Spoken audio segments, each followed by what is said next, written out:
All right, if I could have your attention, please.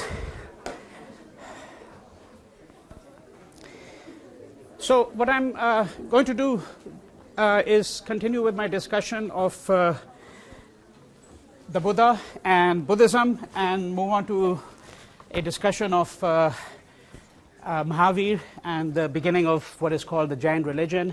And I'm also going to very briefly describe the political ambience of that time, some of the other major developments that were taking place in India roughly around the 6th century BCE to around, let's say, 350, 300 BCE.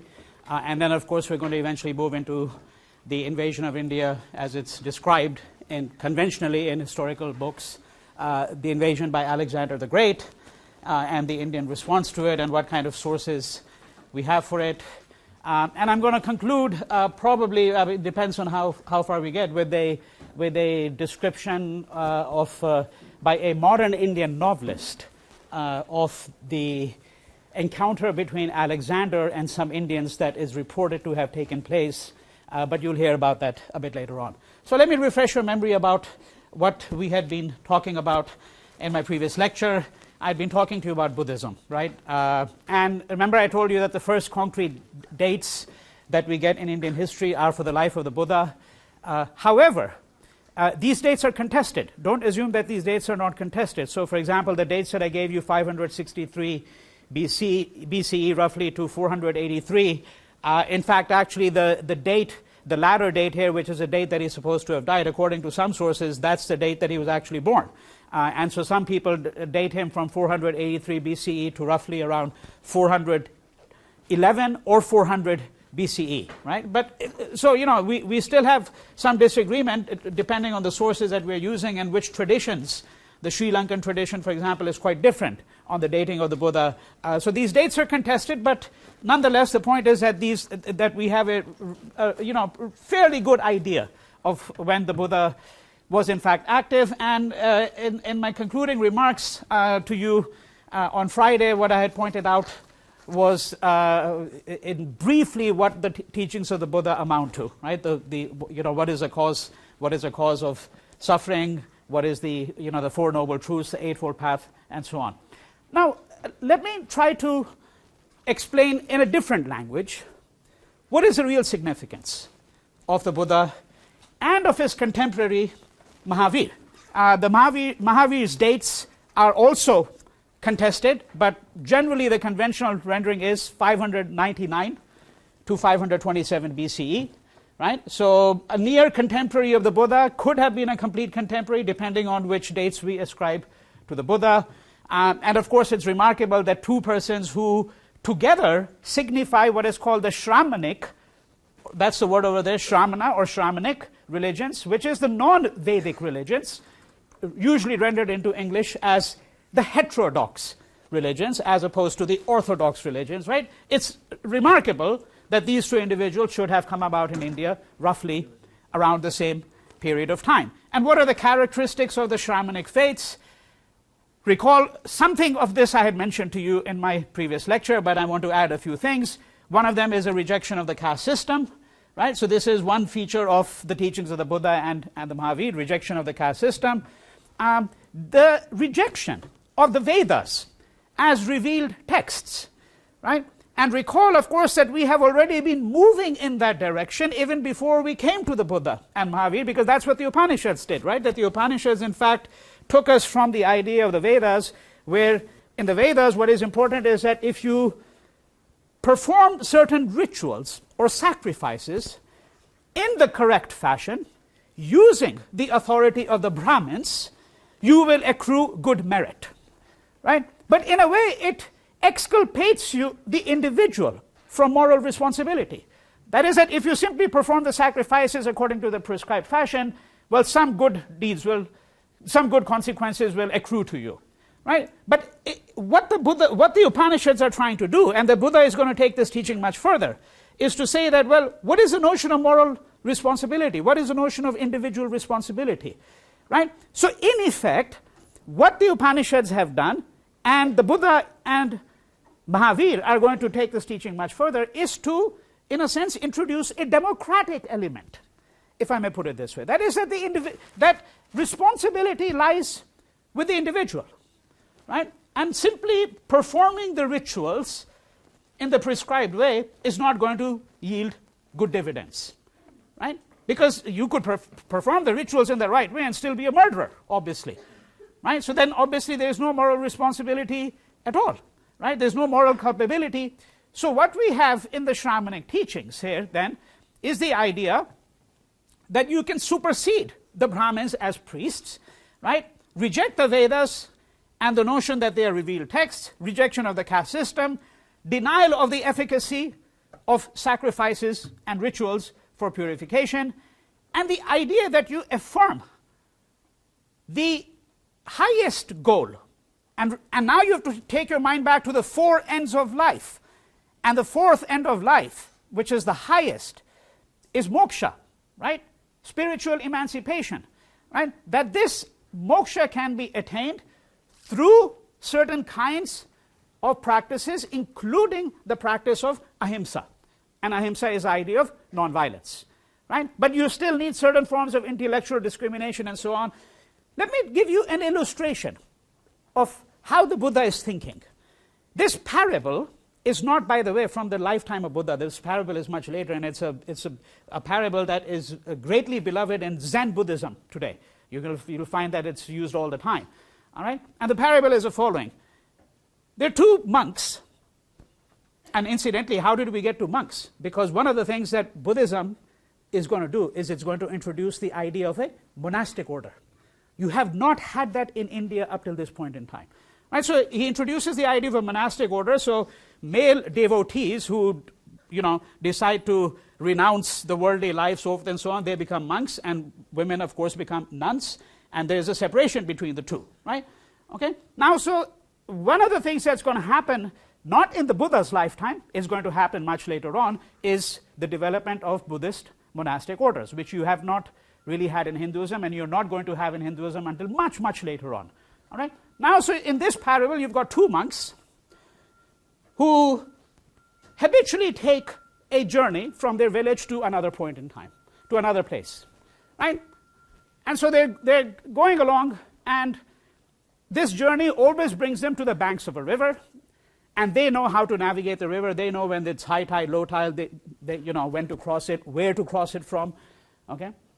And when they arrive at the banks of the river one day, they find an elegantly dressed lady standing there at the banks of the river, and she looks quite uncertain. She's sort of trying to find the place where the stream might be the lowest, because she's elegantly dressed. She doesn't want to get all her clothes wet. She's not sure that she can actually wade through the water, right? And they sort of, silently stand there. They watch her a bit. Eventually, one of them simply lifts her without saying a word and crosses the stream to the other side. When he arrives at the other end, when the other monk goes with him as well, he puts this woman down. She goes her way, and these two monks go their own way. Half an hour later, the monk who had not carried her says to his companion, "You should not have done that, Ananda." That's his name. You should not have done it. You know that the monastic rules are that monks are not supposed to touch women. Okay? And his reply is, "I dropped her half an hour ago. You're still carrying her." Okay? You're still carrying her. You're carrying her in your mind, of course. Right? So this is the way in which the Buddha is actually going to proceed. Right? What is the nature of attachment? What is the nature of desire? Right? How do we liberate ourselves from these constraints? Right?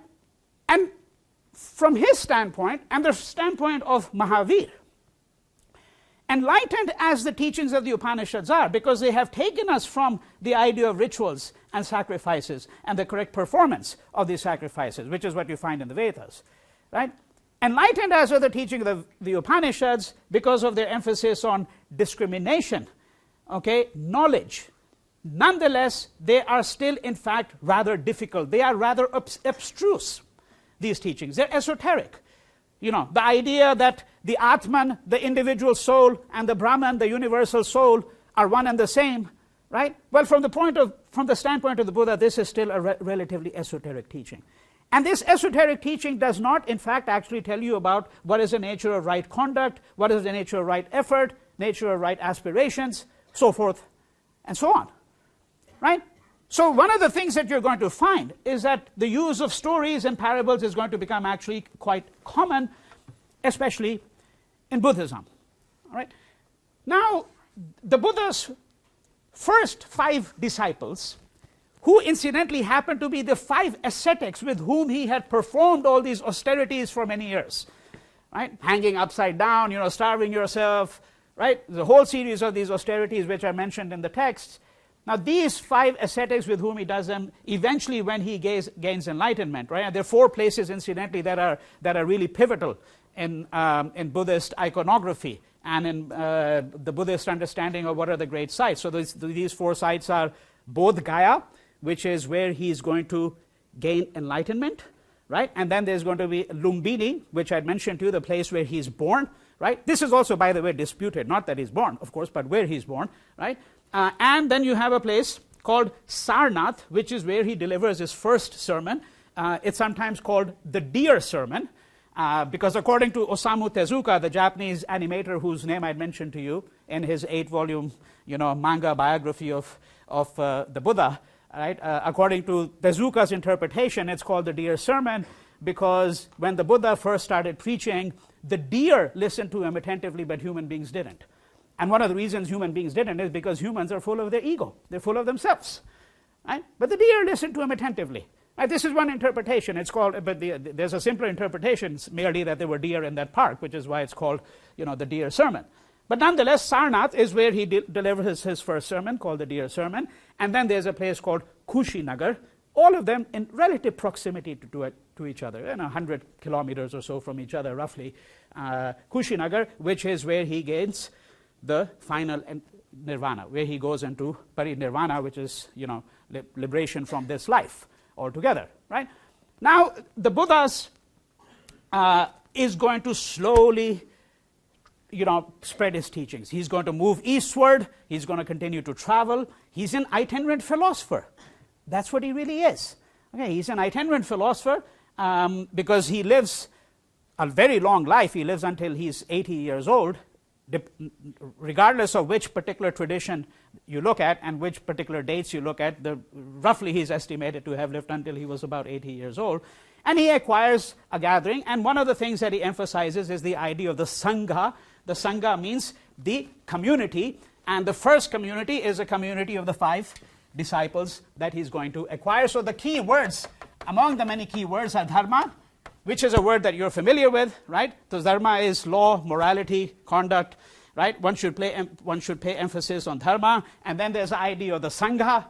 Sangha is the community which will begin with these 5 ascetics, these 5 disciples, and then slowly grow, right? And we're going to find that during the time of Ashoka, who we're going to come to later on, Buddhism is going to spread widely, not just across India, but into Southeast Asia, right? There are going to be people who are going to go. So in fact, actually, Buddhism can be considered the first, at least in the Indian context, the first missionary religion, right? First proselytizing religion, if you want to call it, whether it's proselytizing in the same way in which Christianity and Islam are, is a different question, right? And so you have the idea of the Sangha, and then Ahimsa, which is the idea of non-violence, and Aparigraha, which is the idea of non-possession, right? That, because being a monk, among other things, means that you decide to give up ordinary possessions, right? And there are these vows that the Buddhist monks have to take, and these vows have to do with such things as ahimsa, aparigraha, and so on. All right? Now, let me add a couple of things in particular about Mahavir, right? And as I mentioned to you, again, the dates are somewhat sort of contested, but he is born near Patna, right, which is in the Gangetic heartland, okay? And perhaps, by the way, it is not an accident that the Buddha was born in Lumbini and Mahavir is born in Patna, because at this point in time, both of these can be considered to be the extremities of the tribal kingdoms, right? In other words, it is possible that the infiltration of Vedic philosophy and Vedic ideology had not gone that far, which is why it was easier for people like the Mahavir and Buddha to arise in areas where the penetration of Vedic religion had not, in fact, gone that far. That's one conjecture that we can make. But in the event, he's born near Patna, not exactly in Patna, in a place near Patna. And as in the case of the Buddha, both of them are from the Kshatriya caste. So now you have to go back to what I mentioned to you about the caste system. Right? So remember that you've got the Brahmins here, and the Brahmins are the priests, roughly translated, right? The priests, the Pandits, they're the ones who preside over the ritual sacrifices. They are the ones who transmit knowledge from one generation to another. They are the custodians of the sacred texts and the sacred traditions, right? And they exercise spiritual power. The Kshatriyas exercise temporal power, material power. They're the rulers, the administrators, right? So usually the princes would be born into Kshatriya families. The Buddha is born into a Kshatriya family. Mahavir is born. Mahavir, by the way, is translated into English roughly as the great hero, right? Okay? So they're both born into princely families, and you have roughly similar stories. The premonition of the great birth of a great, Messiah is not the right word, but let's, for the sake of convenience, just use that word here. Some great teacher who's going to come around. And again, Mahavir is going to renounce all of these riches, all of this wealth, and he's going to become an ascetic. His followers are called Jainas. Okay? And the word Jainas here, the religion is called Jainism, is from the word Jina, J-I-N-A, which means conqueror. Okay? And as in the case of the Buddhism, you're going to have a Jain canon. That is a series of texts which are going to be considered authoritative, which are going to be recorded. In the case of Jainism, it's going to be recorded in the 5th century AD. So it's going to be another 8-9 centuries before the Jain canon is going to be completely formulated, right? And again, subject to dispute, as is the case with most of these canons, but it will take several centuries for this to happen. Now, what are the differences between the Buddha and Mahavir? There are lots of similarities. They're both, I've already mentioned all the similarities, right? That they're both adherents of these Shramanic religions, rejection of the caste system, rejection of the Vedas, so forth and so on. One of the big differences, a much more rigid adherence among the Jains to the idea of ahimsa, nonviolence, to the extent that the Jainas decided then, and this is still quite common in India, that they had to renounce agriculture. Why did you have to renounce agriculture? Because if you plow the land, right, you're going to end up killing some living beings, insects, for example. Okay? So the Jainas take to becoming merchants, traders, right? These are the professions. I mean, if you look at India today, it's astonishing. In the city of Delhi, the great traditional booksellers have all been mainly Jainas, or Jains, which is a colloquial way of speaking about them, right? You don't find Jains as I said, in occupations such as agriculture. Of course, there are people who are quite cynical about all of this, right? So you should hear the other side of the story too, and the cynicism comes from the fact that, well, obviously you could be a vegetarian, right? And yet, of course, you might not be committed to other kinds of moral principles. So in the state of Gujarat, in 2002, you had a huge pogrom, right? And you know what a pogrom is, orchestrated killing of a large number of Muslims that took place in 2002. Well, this is in the state which is committed to vegetarianism. So, the idea of ahimsa can translate into certain forms of nonviolence, but you might be violent in other aspects of your life.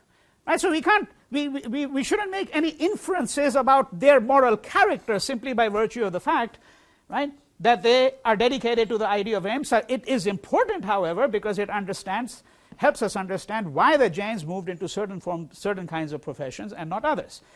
And it is also important because when Buddhism and Jainism embrace the idea of ahimsa, this also essentially compels the Hindus, right, or those who were followers of the Vedic religions, because the word Hindu is not used at this point in time. Remember that, right?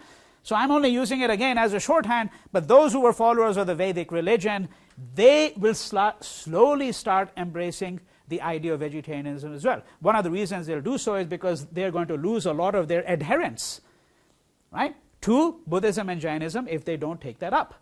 Right? So this is one difference that you're going to find between the idea of Jainism and Buddhism.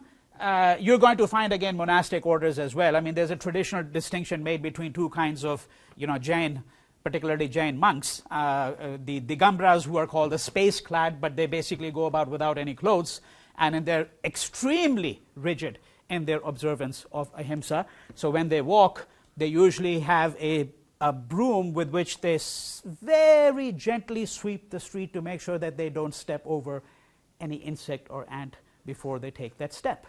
Okay? And then you have the people who are called the Swetambras, who are known as a white-clad. They dress in white clothes. All right? But again, these are things for your information. You don't need to remember. You're not going to be tested. You're not going to get a question saying, distinguish between the Digambras and the Swetambras. Right? All right? Now, 5 vows that a Jain must undertake. Right? What are these 5 vows? Ahimsa. You already know that word, which is not only to be rendered simply as non-violence. I think we should render it more plainly as to cause no harm to any living being. All right? Truthfulness, or satya, which is going to be a key element in the thinking of Mohandas Gandhi, who comes from the state of Gujarat. He's not a Jain, right? Or Mahatma Gandhi, as he's known to most people, right? He's not a Jain, but he's heavily influenced by Jain thinking. The idea of brahmacharya, which you've already heard about, that is the idea of celibacy or chastity. The idea of aparigraha, which I've written over there, non-possession, to detach. But non-possession doesn't mean simply not having goods, having things, ridding yourself of material objects. Non-possession means not having attachments, not even having attachments to people, because when we get attached to someone or some ideology, it blinds us to other possibilities, right?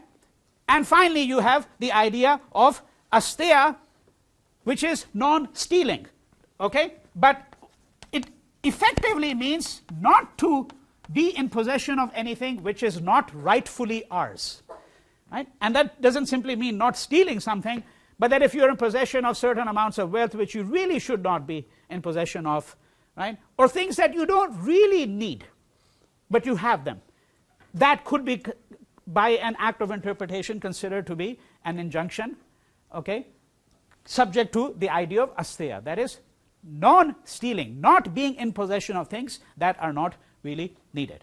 Right? So this is roughly, I think, all you need to know about Jainism.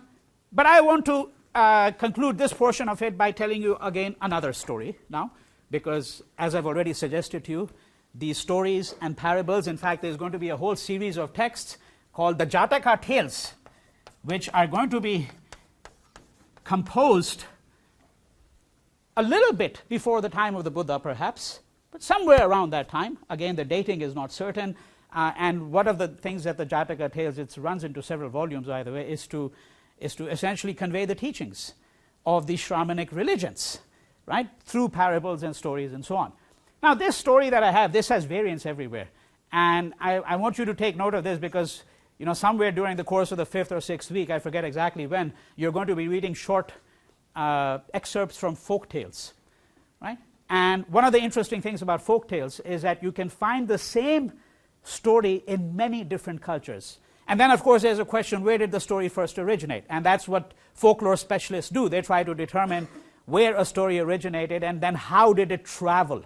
Okay, so this particular story that I want to tell you, and I want to tell you this story because it delineates a specific viewpoint that is going to be found in Buddhism and Jainism. That viewpoint is called Syadvad, which means, roughly translated into English as perspectives. That there are different perspectives from which one looks at the story. If you put 10 people together in a room, they might have 10 different perspectives on how they're going to look at it, right? Which is not to suggest that truth is necessarily relative. Not necessarily. That's not the argument. The argument is that truth has to be viewed from the point of view of perspective as well. All right? And so this is a story of what is called the 6 blind men and the elephant, right? And I'm giving it to you in a version which is a poem put together in the 19th century by a man called John Godfrey Saxe. It was 6 men of Hindustan, to learning much inclined, who went to see the elephant, though all of them were blind. Right? So 6 blind men and the elephant, that each by observation might satisfy his mind. The first approached the elephant, and happening to fall against his broad and sturdy side, at once began to bawl, God bless me, but the elephant is very like a wall. Right? So he's one blind man and he thinks the elephant's, so what do you think the elephant is? He says, it's a wall. Right? Hasn't seen the elephant, of course. The second, feeling of the tusk, cried, ho, what have we here, so very round and smooth and sharp? To me it is mighty clear, this wonder of an elephant is very like a spear. The third approached the animal, and happening to take the squirming trunk within his hands, thus boldly up and spoke, I see, quote he, the elephant is very like a snake. The elephant is very like a snake. The fourth reached out his eager hand, and felt about the knee. What most this wondrous beast is like is mighty plain. Said he, this is clear enough, the elephant is very like a tree. The fifth, who chanced to touch the ear, said, even the blindest man can tell what this resembles most. Deny the fact who can, this marvel of an elephant is very like a fan. The sixth no sooner had begun about the beast to grope, than seizing on the swinging tail that fell within his scope, I see, quote he, the elephant is very like a rope.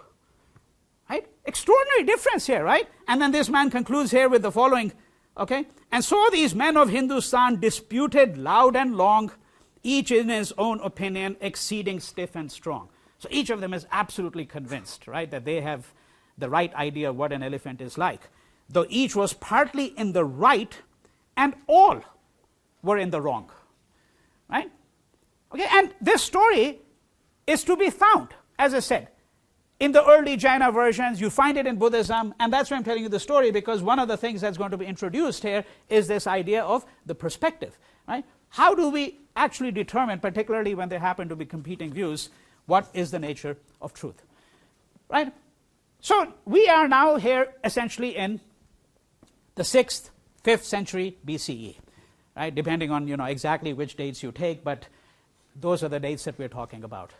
Now, I have already explained to you in my previous lecture what the political structure, okay, so of the Aryan clans were. You've got these tribes.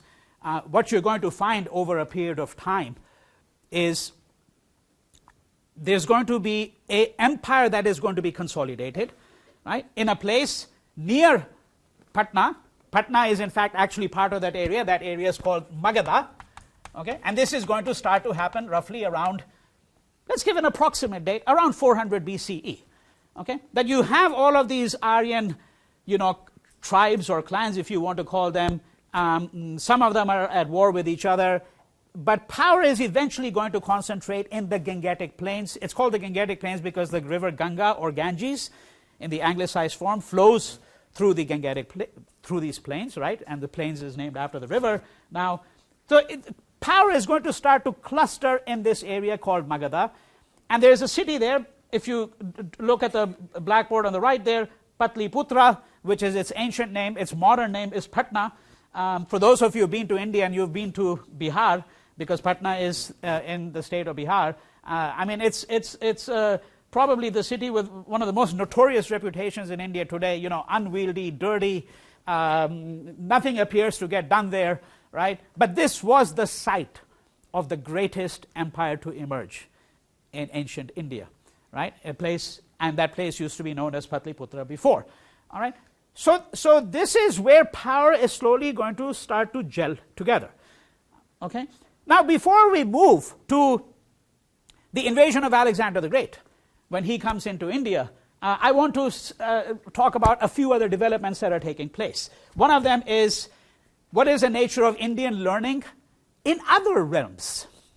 In other realms, right? So we know what kind of thoughts people are having on the question of what you might broadly call religion.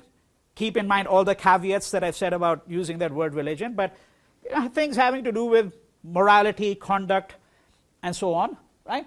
But what about other arenas of thought? What about what might be described, to use an anachronistic word here, right? Because there is no concept of secularism at that point in time. But what about other secular or scientific domains of thought, right? And so this is where we have to go to somebody like Panini. Who's Panini? He's a grammarian. Okay, he writes a very comprehensive grammar of the Sanskrit language, right? In fact, it is so comprehensive that even today it is still widely used, notwithstanding the fact that there have been great advances, obviously, in linguistics and so on. I mean, it's studied quite extensively for the insights that it gives, not only into the making of Sanskrit, but what constitutes grammar. What is a grammar? How does one put together a grammar? How does one distinguish between different parts of speech? Okay, right? And what was the grammar of the Sanskrit language like? Well, to get an idea of that, you go to somebody like Panini, who's writing somewhere around the 6th century is usually, 6th century BC is usually the dates that are ascribed to him. Then you have a university at Taxila, and we know from the various kinds of inscriptions and archaeological evidence that this is a university in the northwest of India, okay, in the northwest of India, for west of Punjab, where you have students coming from places like West Asia, from Iran, from Mesopotamia, Afghanistan, right, further west, Turkey, right, large number of students congregating there. So obviously a place of learning, right, and to what extent it resembled a modern university is not really the kind of question that interests us, but what is certainly apparent is that you had obviously a division of the disciplines, right, in some rough form already at this point in time.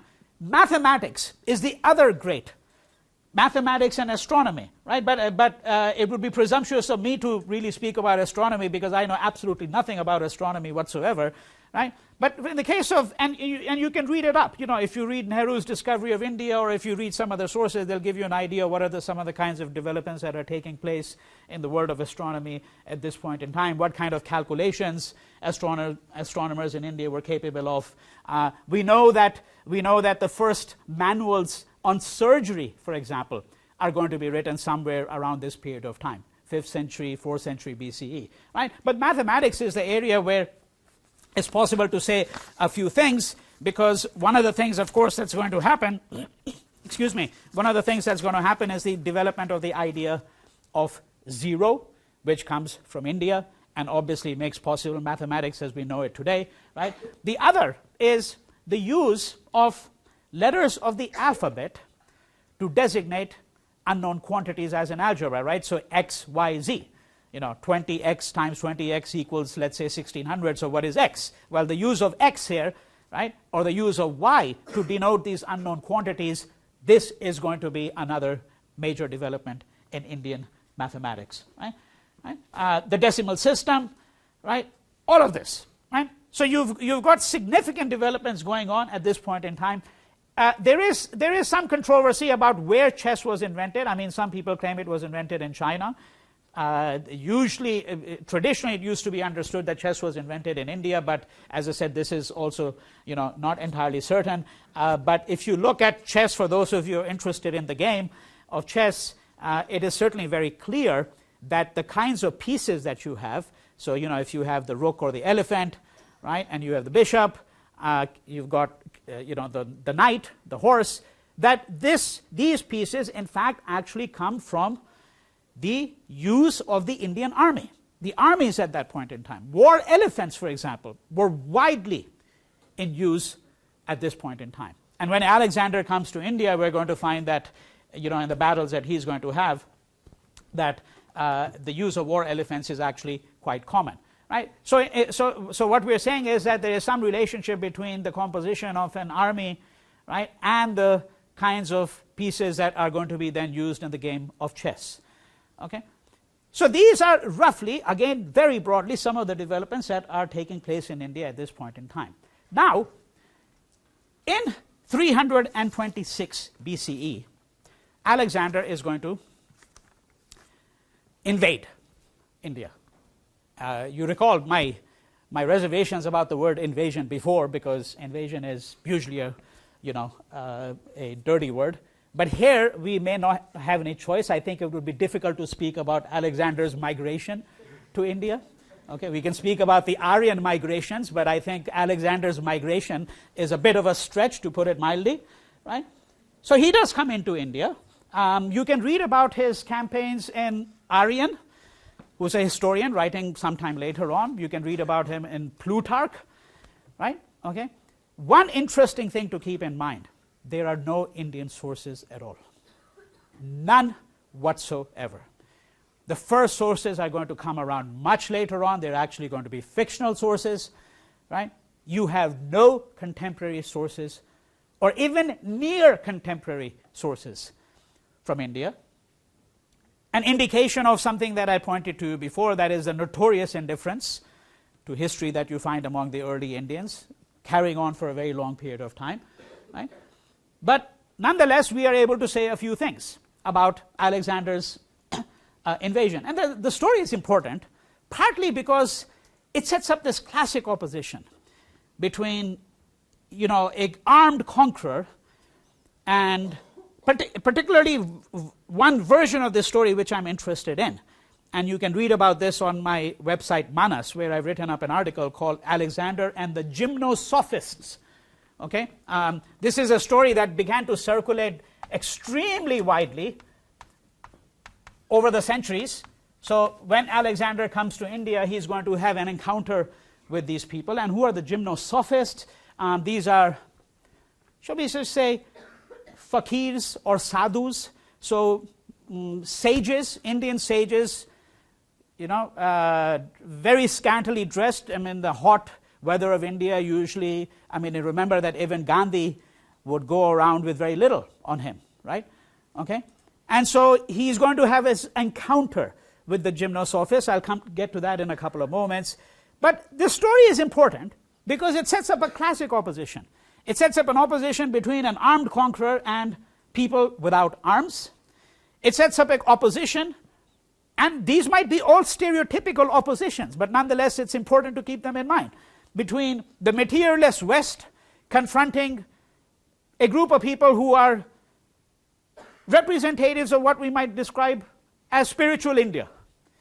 Okay, a classic Orientalist opposition. Okay, and this is one of the reasons why this story is particularly important. So Alexander comes to India. He comes into the Punjab, right? Because like all people coming into India at this point in time, he's coming through the northwest, right? Comes in through the Khyber Pass. So he's coming from much further west and then comes into the Punjab, the land of the five rivers. Okay, the land of the five rivers, and it's on one of these rivers that there's going to be a mutiny apparently, where, you know, because he's going to be in India for a couple of years, right? And eventually his soldiers are going to mutiny, and they're going to say, we're really fed up. You know, we're fed up with the hot weather. We're fed up with the mosquitoes, right? All these beastly things that you find, okay, in India, right? From the point of view of the person who's coming from abroad, right? And so there's going to be a mutiny, and then eventually they're going to say, all right, this is as far east as we're going to go. Now Alexander decides that he's going to turn his course westward and head back to where he came from slowly. He's never going to get back to where he came from. That's a different story, which doesn't concern us. Okay? What does concern us is the kind of story about what happens. So he comes to India. He's going to have a battle with a man called Porus. So he's one of the kings who he encounters in the Punjab.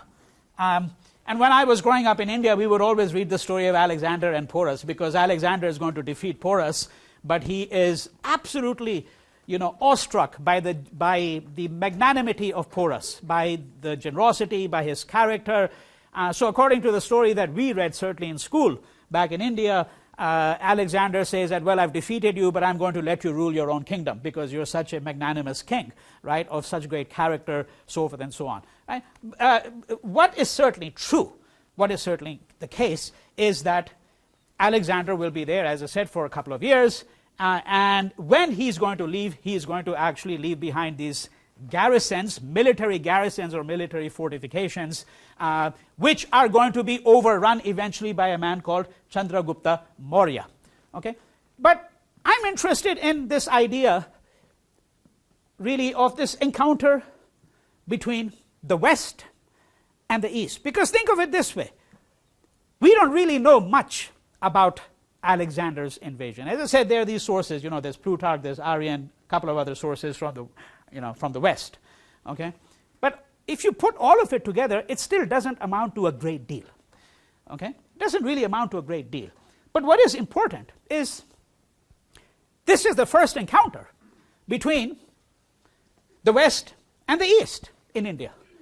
And of course, we're going to have these encounters much later on when European colonialism comes into India. Right? Now, the particular story that I'm interested in as a sample of this encounter is Alexander's meeting with the gymnosophists. Who are these? As I said, sadhu. Sadhu is a person who is a sage, a mendicant, who makes his living by going from house to house, community to community with a begging bowl and whatever anybody gives to him, right? Food, whatever. He lives on that. That's a sadhu. A sadhu has no material possessions. He has renounced the world. Right? Okay?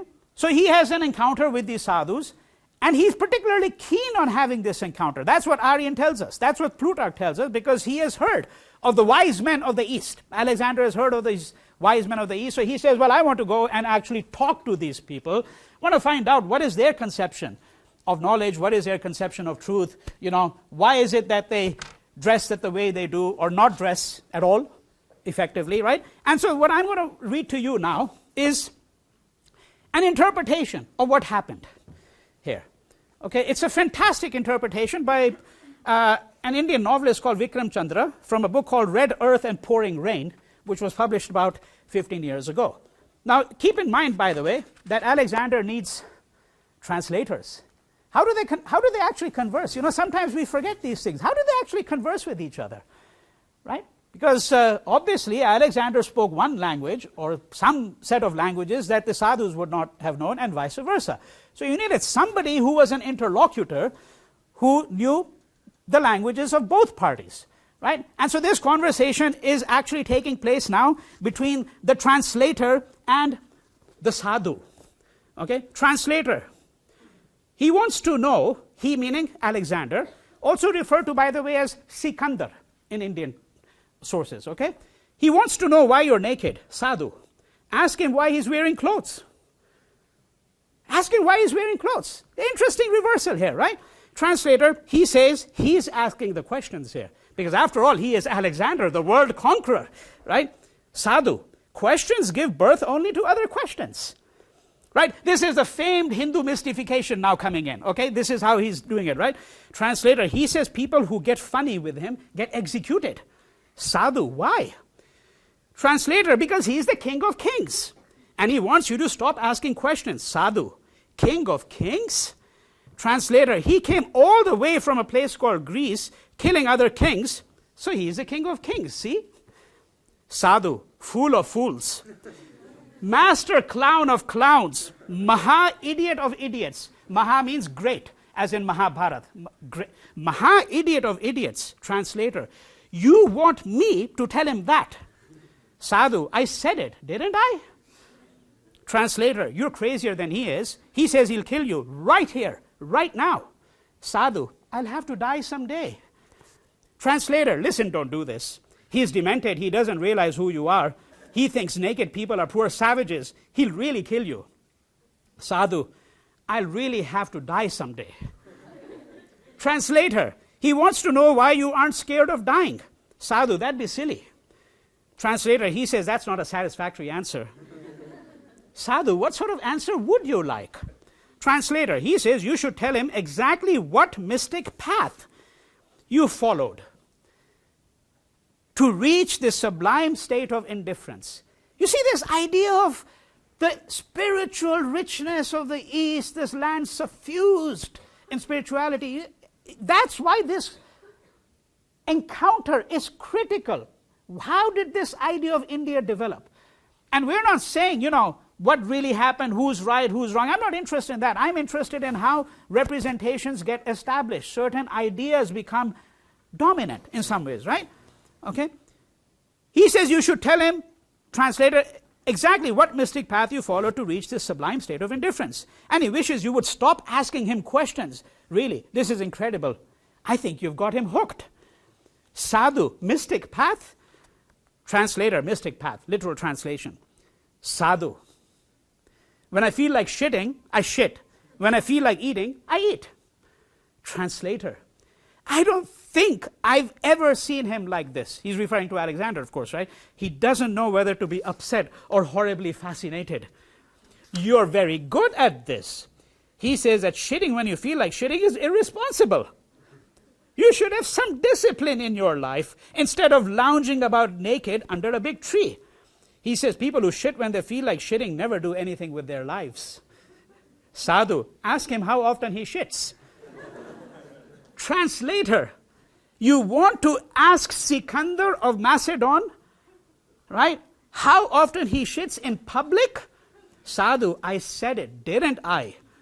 Translator, you're starting to get on my nerves with this answering questions with questions dodge. All right, I'll ask him. I think he's speechless. I think he's upset.